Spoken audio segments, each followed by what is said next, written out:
Hello बच्चों, इस video में हम पढ़ने वाले हैं पोंगल के बारे में। ये मेरे पास क्लास 4th की हिंदी की बुक है जिसका 5वां चैप्टर आज हम पढ़ेंगे और इसका दिया हुआ वर्क भी पूरा करेंगे। तो शुरू करते हैं बच्चों। देखिए, इस पाठ के अंतर्गत मकर संक्रांति के जो त्यौहार है उसका वर्णन किया गया है। साथ ही ये भी बताया गया है कि तमिलनाडु में इसे कैसे व किस नाम से मनाया जाता है। तो शुरू करेंगे और जानेंगे पोंगल पर्व के बारे में। तो देखिए, यहाँ पर जो लड़की बता रही है, इस चैप्टर को जो एक्सप्लेन करेगी, उसका नाम मिली है। संक्रांति भारतीय खगोल विज्ञान में सूर्य का एक राशि से दूसरी राशि में स्थानांतरण। संक्रांति के मौके पर मैं पहली बार तमिलनाडु में हूँ, यानी कि मिली अपने बारे में बता रही है कि संक्रांति के इस मौके पर मैं पहली बार तमिलनाडु में हूँ और अपनी मौसी के यहाँ पर आई हुई हूँ। उनकी एक बेटी भी है, अनवी।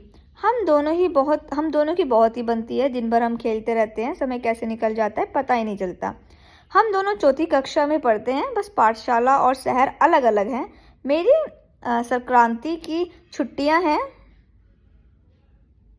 इसीलिए पापा हम लोगों को चेन्नई ले गए। इस तरह हमें यहाँ संक्रांति मनाने का मौका भी मिल गया। अगले पेज पे आ जाइए, पेज नंबर 29 पर।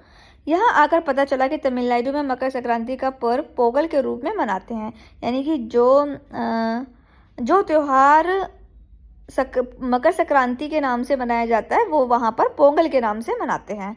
हम सभी पोंगल पर्व मनाने अनवी के दोस्त हंसुजा के गांव पहुँचे थे, विल्लुपुरम। तमिलनाडु में पोंगल पर्व 3 दिन मनाया जाता है, इसीलिए हम 2 दिन पहले ही विल्लुपुरम के लिए निकल पड़े। यह चेन्नई शहर से लगभग 180 किलोमीटर दूर है। रास्ते में हम नाश्ता करने के लिए रुके।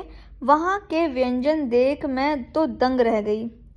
वहाँ नाश्ते के व्यंजनों में कई प्रकार हैं, जैसे इडली, वड़ा, डोसा, उपमा, उत्पम आदि के अलावा भी बहुत कुछ है। मैंने इडली और वड़ा दोनों चखे। डोसा खाने का भी मन हुआ। यहाँ डोसे कई प्रकार के मिलते हैं, मैं तो समझ ही नहीं पा रही थी कि कौन सा खाया जाए और कौन सा छोड़ा जाए। फिर एक योजना बनी, सबने अलग अलग तरह के डोसे मंगवाए। थोड़े डोसे सबने चखे। अपने यहाँ छोले भटूरे, आलू पूरी, कचौड़ी, जलेबी, हलवा आदि के मज़े तो मैंने बहुत लिए हैं, लेकिन यहाँ के नाश्ते अपने आप में अलग ही हैं। क्योंकि देखो, यहाँ पर जो है, जहाँ पर हम भी रहते हैं, वहाँ पर छोले भटूरे, आलू पूरी, कचौड़ी, जलेबी, हलवा, तो यहाँ पर भी ये चीज़ बनता रहता है। ज़्यादा चीज़ें यहाँ पर मिलती हैं। लेकिन जब हम किसी दूसरे स्टेट में जाते हैं तो वहाँ की चीज़ें, वहाँ का खान पान, वहाँ का रहन सहन बिल्कुल अलग होता है। तो आगे पढ़ते हैं। यहाँ के नाश्तों में नारियल की चटनी और सांभर का बड़ा महत्व है। ये दोनों इन पकवानों के स्वाद को और बढ़ा देते हैं। अब हम विल्लुपुरम पहुँच चुके थे। हंसुजा के परिवार के लोगों ने हमारा बड़े उत्साह के साथ में स्वागत किया। हंसुजा के दादाजी रिटायर अध्यापक है। मेरे मन में पोंगल पर्व के बारे में जानने की बड़ी इच्छा थी। मैंने इस बारे में हंसुजा के दादाजी से पूछा। उन्होंने बताया कि पोंगल और मकर संक्रांति का त्यौहार दक्षिण व उत्तर भारत में जनवरी में मनाया जाता है। संक्रांति शब्द का अर्थ ही है एक दूसरे से दूसरे स्थान की ओर संक्रमण करना है, अर्थात धीरे धीरे जाना। सूर्य के इस संक्रमण का प्रभाव हमारी पृथ्वी पर भी पड़ता है और मौसम बदलते हैं। धीरे धीरे ठंड कम होने लगती है और मौसम सुहावना होने लगता है। उत्तर भारत में जहाँ किसानों की फसलें पकने लगती हैं, वहीं दक्षिण भारत के किसान अपनी फसलें काटकर घर लाने लगते हैं। मकर संक्रांति का त्यौहार उत्तर भारत में बड़े उत्साह से मनाया जाता है। लोग पवित्र नदियों में स्नान करते हैं, दान पुण्य करते हैं और सूर्य देव की पूजा करते हैं। पोंगल विशेष रूप से किसानों का त्यौहार है, परंतु तमिलनाडु में इसे सभी वर्गों के लोग बड़े उत्साह और धूमधाम से मनाते हैं। सूर्य की कृपा से ही वर्षा होती है, धूप मिलती है तथा फसल पकती है, इसीलिए सभी लोग सूर्य की पूजा करते हैं। चावल की नई फसलों से तैयार प्रसाद चढ़ाते हैं और प्रार्थना करते हैं। पोंगल का त्यौहार सामान्यतः 3 दिन मनाया जाता है। पहले दिन को भोगी पोंगल कहते हैं। भोगी के दिन सभी घरों के सामने आग जलाई जाती है। इसमें घर की साफ सफाई के समय मिली अनावश्यक चीज़ें जला दी जाती हैं। लोग एक दूसरे को पोंगल पर्व की शुभकामनाएं देते हैं और दूसरे दिन को सूर्य पोंगल कहते हैं। घरों के आंगन द्वार पर तरह तरह की रंगोलियां बनाई जाती और सजाई जाती हैं। नहाने के बाद लोग नए नए कपड़े पहनते हैं और एक दूसरे को पोंगल की बधाई देते हैं। फिर नए बर्तन में खेत से आए नए चावल, दूध और गुड़ से खीर बनती है, जिसे तमिल में पोंगल कहते हैं। इसका सूर्य देवता को भोग लगाया जाता है और सभी लोग इसे प्रसाद को ग्रहण करते हैं।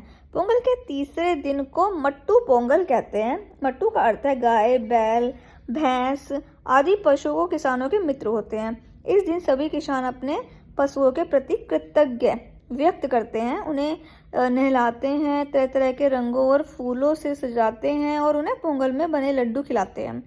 मुझे दादाजी की बातें बहुत ही रोचक लगी। इतनी जानकारी आखिर उन्हें मिली कहाँ से होगी? मुझसे रहा नहीं गया, मैंने उनसे यह बात पूछ भी ली। वे हंसकर बोले, बेटी, घर के बड़ों के पास बैठने से ऐसी अनेक बातें हमें पता चलती हैं। फिर वे हमें घर के बाहर ले गए। हम सब मिलकर भोगी जलाने की तैयारी में लग गए। उन्होंने जैसे कि हमें भोगी पोंगल, सूर्य पोंगल और मट्टू पोंगल के बारे में बताया था, उसी प्रकार 3 दिनों तक वहाँ पोंगल पर्व मनाया जाता है। हमें बहुत आनंद आया, यानी बहुत मज़ा आया। मैं यहाँ जो आनंद है वो कभी नहीं भूल सकती। इस बार की यात्रा बहुत शानदार होने वाली है, क्योंकि अभी हम चेन्नई और इसके आसपास के कई और स्थानों पर भी घूमने जाने वाले हैं। मुझे यहाँ की संस्कृति को अच्छे से समझने का अवसर मिलेगा। तो देखिए यहाँ पर ये जो पोंगल के बारे में जो बताया वो काफ़ी इंटरेस्टिंग था, काफ़ी मज़ेदार था, जो मिली ने यहाँ पर बताया। और 3 दिन का त्यौहार है, पोंगल त्यौहार है। मकर संक्रांति और पोंगल एक ही त्यौहार है, लेकिन कहीं पर पोंगल मनाया जाता है तो कहीं पर मकर संक्रांति मनाया जाता है। और ये 3 दिन तक चलता है, जिसमें सबसे पहले फर्स्ट डे को भोगी पोंगल, सेकंड डे को सूर्य पोंगल और थर्ड डे को मट्टू पोंगल के बारे में मट्टू पोंगल होते हैं, जो अलग अलग नाम है, जिसमें अलग अलग तरीके से सम्मान दिया जाता है। तो यहाँ पर ये चैप्टर हो गया है पूरा। मकर संक्रांति का अब देखिए नीचे भी कुछ दिया हुआ है। मकर संक्रांति का त्यौहार भारत के लगभग सभी क्षेत्रों में मनाया जाता है, लेकिन अलग अलग नामों से। इसे फसलों का त्यौहार भी कहते हैं।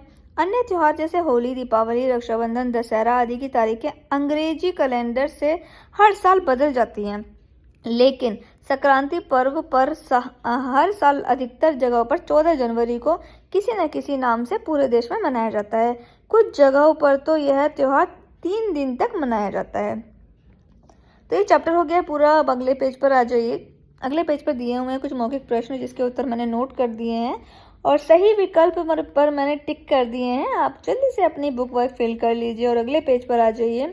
सही गलत पर आपको निशान लगाने हैं और इसके बाद यहाँ पर प्रश्नों के उत्तर हैं जो मैंने दूसरे पेज पर नोट किए हैं, नोटबुक के पेज पर, वहाँ से आप नोट कर लीजिएगा। नीचे बुक वर्क दिया हुआ है, फिल कर लीजिएगा। और इसी के साथ में अगले पेज पर भी कुछ बुक वर्क दिया हुआ है, ये भी फिल कर लीजिएगा। इसी के साथ में हमारा ये चैप्टर पूरा हो गया है। आने वाली नेक्स्ट वीडियो में हम अगले चैप्टर को पढ़ेंगे। वीडियो पसंद आया है, लेसन समझ में आ गया है तो जल्दी से लाइक कर दीजिए और बच्चों को भी शेयर कर दीजिए।